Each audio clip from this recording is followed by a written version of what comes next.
रात का समय था और उसी वक्त श्रेया गुस्से में अपने घर से एक सूटकेस लेकर बाहर निकलती है। आज तो हद ही हो गई।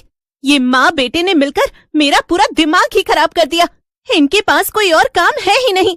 अरे ये तो पैदा ही इसलिए हुए थे कि आगे चलकर मेरी जिंदगी बर्बाद करेंगे।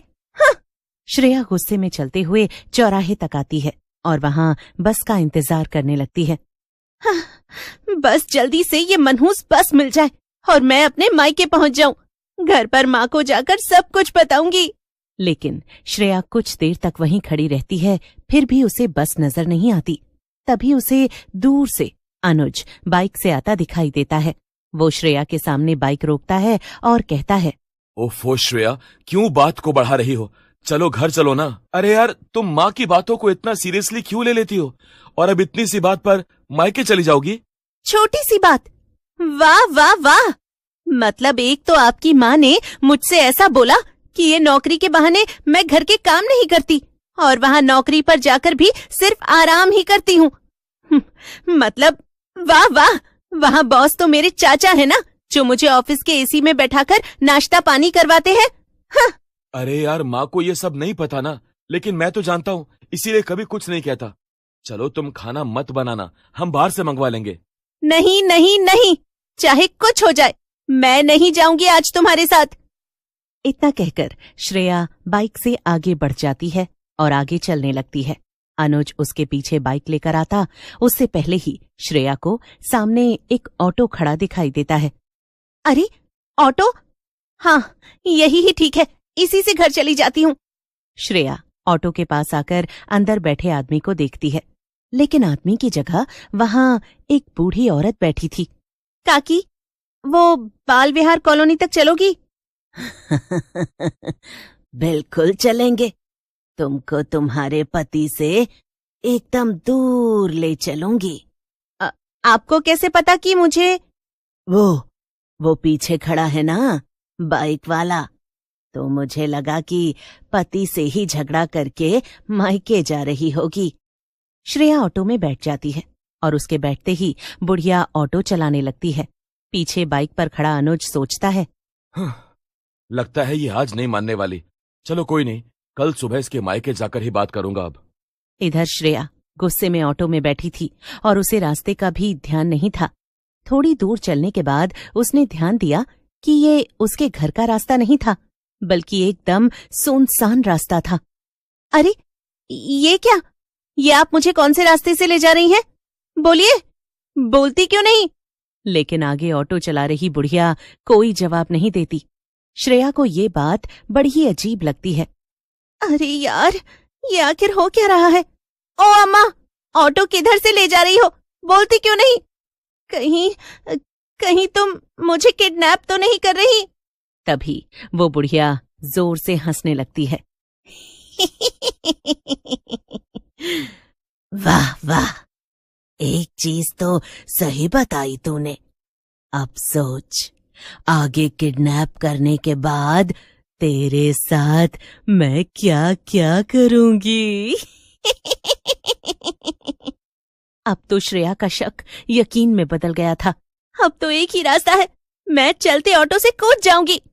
लेकिन तभी श्रेया ने आगे बुढ़िया की तरफ देखा तो उसके होश उड़ गए। अब उस बुढ़िया की जगह एक डरावनी चुड़ैल बैठी हुई थी। चुपचाप जहां बैठी है वहीं बैठी रह। अगर तूने ऑटो से कूदने की कोशिश की तो मैं तुझे अभी के अभी मार कर खा जाऊंगी, समझी? चुड़ैल की धमकी सुनकर श्रेया डर जाती है और दुबक कर अपनी सीट पर बैठ जाती है।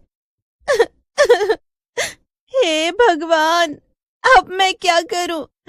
जाने कौन से फूटे कर्म थे मेरे, जो मुझे ये ऑटो चलाने वाली चुड़ैल मिल गई, और पता नहीं ये मुझे कहाँ ले जा रही है। ठीक है, लेकिन क्या मैं तुमसे कुछ पूछ सकती हूँ? चुड़ैल कुछ नहीं बोलती। तुम मुझे कहाँ ले जा रही हो? मेरे घर। दिन भर ऑटो चलाने के बाद अब अपने पति के पास जा रही हूँ। खाना भी तो ढूंढ लिया है ना। देखते ही देखते चुड़ैल ऑटो चलाकर एक सुनसान इलाके में पहुंच जाती है, जहां एक बड़ा सा पीपल का पेड़ था। वहां एक बूढ़ी चुड़ैल और एक भूत बैठा हुआ था। वो काम में थोड़ी देर हो गई, लेकिन देखो मैं अपने साथ में बढ़िया डिनर भी लाई हूँ। हाँ, इस मनहूसनी को तो देखो, काम के बहाने पूरा दिन ऑटो में बैठकर घूमती है और फिर घर पर खाने के टाइम पर भी देर से आती है ताकि खाना ना बनाना पड़े। बेचारा बेचारा बेटा कब से भूखा था। क्या क्या कहा आपने? मैं पूरा दिन घूमती हूँ? मैं आपको बता दूं कि मैं घूमती नहीं, बल्कि ऑटो चलाती हूँ और मेहनत करती हूँ, और कभी कभी तो जिंदा आदमियों को भी पकड़ कर लाती हूँ हम सबके खाने के लिए।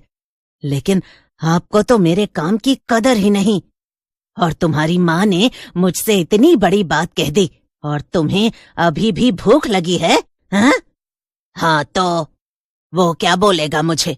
मैं गलत हूं तो बोले भी। वाह, बस बहुत हो गया। मैं आपकी और बकवास नहीं सुन सकती। मैं यहाँ से जा रही हूँ। दूर ऑटो में बैठी श्रेया ये सब तमाशा देख रही थी। उसे बड़ा ताज्जुब होता है।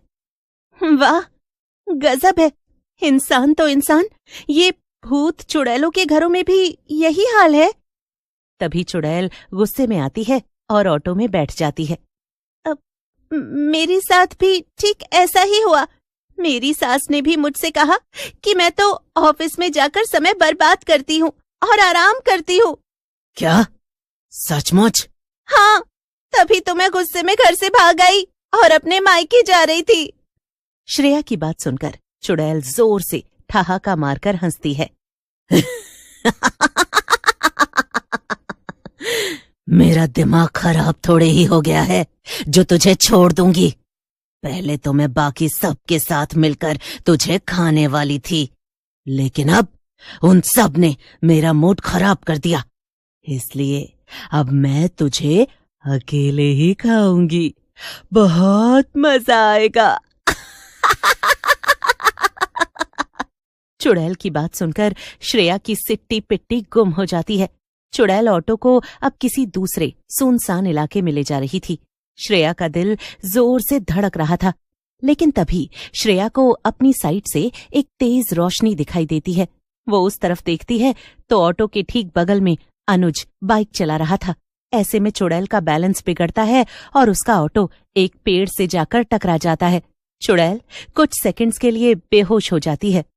पीछे से अनुज भी बाइक लेकर आ जाता है और जल्दी से श्रेया को बाहर निकालता है। अनुज भी चुड़ैल को ऑटो चलाते हुए देखकर बहुत घबराया हुआ था, लेकिन जैसे ही श्रेया ऑटो से निकलने की कोशिश करती है, नहीं, मैं तुझे नहीं जाने दूंगी। और श्रेया जल्दी से अनुज की बाइक पर बैठ जाती है। फिर दोनों तेजी से अपने घर की तरफ भागते हैं। दोनों के दिल बहुत तेज धड़क रहे थे और वो बार बार पीछे देखने की हिम्मत भी नहीं कर पा रहे थे। तुमने मुझे कैसे ढूंढा अनुज? वो श्रेया, मैंने तुम्हारी माँ से बात की तो उन्होंने कहा कि तुम अब तक घर नहीं पहुंची, इसीलिए मुझे चिंता हुई और मैं तुम्हें ढूंढने निकल गया। मैं अलग अलग रास्तों पर तुम्हें ढूंढ रहा था और देखो सही वक्त पर तुम्हें बचा भी लिया। हाँ अनुज, तुम्हारा बहुत बहुत शुक्रिया। अब मैं ऐसे देर रात में घर से गुस्सा होकर कभी नहीं निकलूंगी और खाली ऑटो में तो कभी नहीं बैठूंगी। हाँ भाई हाँ, चुड़ैल से तो तुम बच गई श्रेया, लेकिन माँ से नहीं बच सकती। चलो घर पर वो तुम्हारा इंतजार कर रही हैं। अनुज की बात सुनकर श्रेया भी हल्का सा मुस्कुरा देती है और उसका डर थोड़ा कम हो जाता है। फिर दोनों घर पहुंच जाते हैं।